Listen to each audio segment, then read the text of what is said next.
যদি করে ক্ষমা করে দিও বলি তোমারে।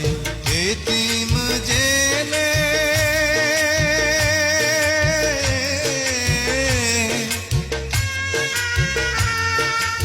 এতিম জেনে আমার বোনকে সুখে রেখো তুমি সারাটি জীবন।